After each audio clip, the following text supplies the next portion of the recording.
Hello everyone, कैसे हैं आप सभी। आई एम श्योर कि आप सभी ठीक होंगे। तो चलिए आज का वीडियो स्टार्ट करते हैं।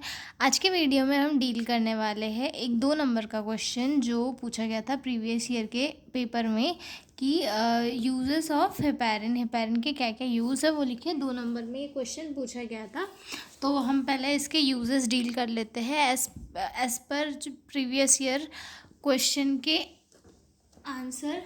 देन उसके बाद हम देखेंगे कि हेपेरिन क्या होता है, इसके क्या क्या इंडिकेशन है, कॉन्ट्रा इंडिकेशन है, साइड इफ़ेक्ट है और मतलब ये क्या होता है, फार्माकोकाइनेटिक, डायनामिक, फार्माकोडायनामिक और साइड इफ़ेक्ट, नर्सिंग रिस्पॉन्सिबिलिटी, ये सब भी हम इसी वीडियो में शॉर्ट में देखेंगे ताकि आपको एक रिमाइंडर मिल जाए कि हेपेरिन है क्या, और अगर पेपर में आ जाए तो आप लोगों को लिखने के लिए ईजी हो। ठीक है, तो सबसे पहले देखते हैं हेपेरिन। हेपेरिन एक ऐसा सब्सटेंस है जिसे हम ब्लड थिनर कहते हैं, यानी कि ये खून को पतला करने वाली दवाई है जो कि एक एंटीकोगुलेंट कहलाती है। Heparin is a blood thinner anticoagulant medicine. It help prevent the formation of harmful blood clots. मतलब ये एक ब्लड थिनर है जो कि ब्लड में हार्मफुल ब्लड क्लॉट को बनने से रोकता है। मतलब ब्लड के अंदर जो क्लॉट बनते हैं उन्हें बनने से हेपेरिन रोकता है। ठीक है, it is usually given through injection और आईवी मतलब इंट्रावेनस लाइन। मतलब इसे जो है इंजेक्शन के थ्रू पेशेंट के शरीर में एडमिनिस्टर किया जाता है या फिर आईवी लाइन के थ्रू बहुत स्लोली जो है पेशेंट को दिया जाता है। ठीक है, there are following use of heparin. मैंने 2 मेन यूज़ लिखे हैं यहाँ पे हेपेरिन के। तो फर्स्ट है treatment and prevention of deep vein thrombosis, DVT. Then second है prevention of clotting during, after और डायलिसिस। मतलब जो सर्जरी वगैरह चलती है उस टाइम पे क्लॉटिंग से प्रिवेंशन के लिए हेपेरिन दिया जाता है क्योंकि ये एंटीकोगुलेंट है। ठीक है, अब देखते हैं फर्स्ट वाले को डिटेल में। Treatment and prevention of DVT. DVT है क्या? DVT is a condition where blood clots from in deep veins usually in legs. मतलब जो हमारी वेन होती है डीप वेन, इनमें ये कुछ कारणों की वजह से क्लॉट्स का फॉर्मेशन हो जाता है जिसे ट्रीट करने के लिए हेपेरिन जो है पेशेंट को दी जाती है। मोस्ट ऑफ द केसेस में डीवीटी पैरों की वेन्स में देखने के लिए मिलता है, तो इसे ट्रीट करने के लिए जो है हेपेरिन दिया जाता है। Heparin prevents the clot from getting bigger and stop new clots from formulating. It allows the body's natural system to slowly break down the clots over time. Heparin जो है वहाँ पर ब्लड का क्लॉट बनना नहीं देता है, और अगर कोई क्लॉट बना भी है तो उसे बड़ा नहीं होने देता है। इसे ऑटोमेटिकली वो मतलब बॉडी के जो सिस्टम है, नेचुरल सिस्टम के थ्रू ही उस क्लॉट को ख़त्म होने देता है और वहाँ की जो एक्टिविटी है उसे नॉर्मलाइज करके रेगुलेट करता है। हेपेरिन का वर्क यही है। ठीक है, it is not treated. A clot can travel to the lungs causing a dangerous condition called pulmonary embolism. मतलब अगर ब्लड क्लॉट को ट्रीट नहीं किया गया वेन में तो ब्लड क्लॉट जो है धीरे धीरे जाकर लंग्स में चला जाएगा, और अगर एक बार लंग्स में ब्लड क्लॉट गया तो वहाँ पर सीवियर डिसीजेस कॉज हो सकती है जैसे कि पल्मोनरी एम्बोलिज्म। अब सेकेंड यूज़ देखते हैं इसका।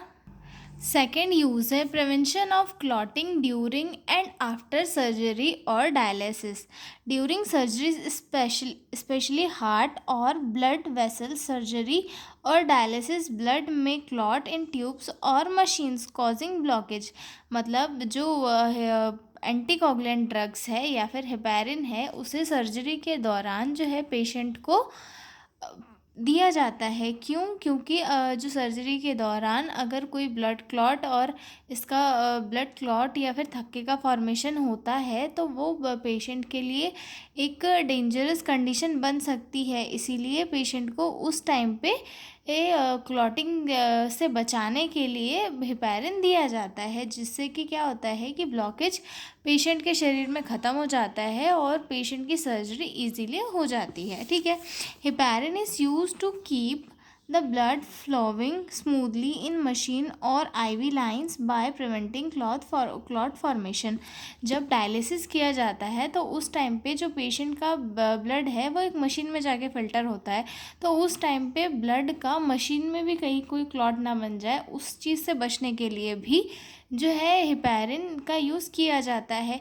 अगर ब्लड थिनर पेशेंट को दे दिया जाता है, उसके बाद में डायलिसिस होती है, तो ब्लड जो है स्मूथली मशीन से भी और बॉडी से मशीन में चले जाता है और बॉडी से मशीन के से फ़िल्टर होकर वापस शरीर में आ जाता है। इसमें कोई किसी प्रकार का कोई क्लॉट का फॉर्मेशन नहीं होता है। ठीक है। In dialysis heparin is often given to prevent clotting in the artificial kidney machine. मतलब जो आर्टिफिशियल किडनी मशीन है उसमें क्लॉटिंग के लिए, इससे बचाने के लिए जो है हेपारिन पेशेंट को दिया जाता है डायलिसिस के दौरान। ठीक है। अब हम देखते हैं इसका मैकेनिज्म ऑफ एक्शन। ये यहाँ तक हमारा 2 नंबर का क्वेश्चन था, तो 2 नंबर का आंसर आपको यहाँ तक लिखना है। ये ख़त्म हो गया। ये मैं आपको एडिशनल में बता रही हूँ ताकि अगर आपको आने वाले एग्जाम में ये क्वेश्चन पूछे तो आप इजीली उसे लिख सके। तो इसका मैकेनिज्म ऑफ एक्शन देखते हैं। Heparin works by activating antithrombin third a natural substance in the body. जो हेपारिन है वो हमारी बॉडी में जो एक एंटी थ्रोम्बिन, एक नेचुरल जो सब्सटेंस होता है, उसे एक्टिवेट करता है। This action block clotting factor like thrombin and factors X A stopping blood from clotting too quickly. मतलब इस एक्शन से क्या होता है कि हमारी बॉडी में जो है क्लॉटिंग फैक्टर्स जो है वो स्टॉप हो जाते हैं और ब्लड जो है स्मूथली चलता रहता है, कहीं पर कोई क्लॉट नहीं बनता है। ठीक है। किसके एक्टिवेशन से? एंटी थ्रोम्बिन के एक्टिवेशन से। और कौन कराता है एंटी थ्रोम्बिन का एक्टिवेशन? हेपारिन करवाता है। इसके इंडिकेशन है टू प्रिवेंट और treat block clots, deep vein thrombosis, pulmonary embolism. मतलब पल्मोनरी एम्बोलिज्म के टाइम पे भी हेपारिन दिया जाता है, क्योंकि जो ब्लड वेसल्स होती है या वेन होती है उसमें ब्लड का क्लॉट बन जाता है। ठीक है। उसे ट्रीट करने के लिए। उसके बाद यूज ड्यूरिंग सर्जरी और डायलिसिस टू प्रिवेंट क्लॉटिंग। जैसे कि हमने थोड़ी देर पहले पढ़ा कि सर्जरी और डायलिसिस के दौरान क्लॉटिंग से बचने के लिए हेपारिन का यूज़ किया जाता है। Help in heart attack and unstable angina patient. जो अनस्टेबल एंजाइना पेशेंट होते हैं या फिर हार्ट अटैक वाला पेशेंट होता है, उसे भी हेपारिन दिया जाता है कि ताकि जो है ब्लड जो है स्मूथली एक जगह से दूसरी जगह पे पास आउट हो जाए। ठीक है। प्रिवेंट्स क्लॉटिंग इन IV lines catheter. IV line catheters में कैथेटर लंबे टाइम से डला हुआ होता है, जिसकी वजह से वेन्स में अंदर ही अंदर जो है क्लॉटिंग आ जाती है, तो जिसे ख़त्म करने के लिए भी हेपारिन का यूज़ किया जाता है। ठीक है। उसके बाद कॉन्ट्राइंडिकेशन देखते हैं इसके। If the patient has active bleeding, if allergic to, मतलब जो पेशेंट है उसमें अगर एक्टिवली ब्लीड हो रहा है तो उसे कभी भी हेपारिन नहीं दिया जाता है, क्योंकि उससे क्या होगा कि ब्लड और ज़्यादा थिन होगा और ब्लीडिंग सीवियर होगी। इफ़ एलर्जिक टू हेपारिन, अगर कोई पेशेंट को हेपारिन से एलर्जी है तो उसे भी हेपारिन नहीं दिया जाता है। In patient with low platelets count, अगर किसी पेशेंट की प्लेटलेट्स काउंट कम है तो उसे भी हेपारिन नहीं दिया जाता। सीवियर लिवर और किडनी डिसीज़ में भी हेपारिन जो है नहीं दिया जाता है। और आफ्टर मेजर ब्रेन, आइज और स्पाइनल सर्जरीज़ के बाद में जो है पेशेंट को हेपारिन नहीं दिया जाता है। तो ये सारे इसके कॉन्ट्राइंडिकेशंस थे। अब देखते हैं इसका फार्माकोडायनेमिक।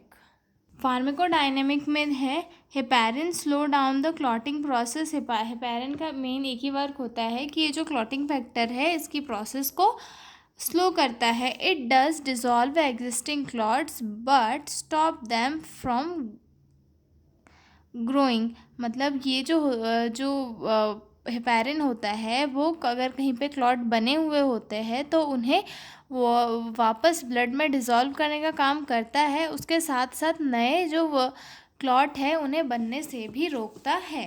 ठीक है। आगे जो है फार्मेकोडायनेमिक में क्या देखते हैं हम, what drug does to the body, मतलब ड्रग हमारी बॉडी के साथ क्या करता है। और फार्मेकोकाइनेटिक में हम ये देखते हैं कि हमारी बॉडी ड्रग के साथ क्या करती है। ठीक है, अब इसका जो एब्सॉर्प्शन होता है ये माउथ के थ्रू उतना अच्छा ठीक से नहीं होता है, ये इंजेक्शन के थ्रू दिया जाता है, तो वहीं से एब्जॉर्प्शन इसका स्टार्ट होता है। इसका ऑनसेट वर्क क्विकली स्पेशली विया आईवी, मतलब अगर ये आईवी से दिया जाता है तो मिनट्स में जो है इसका वर्किंग स्टार्ट हो जाता है।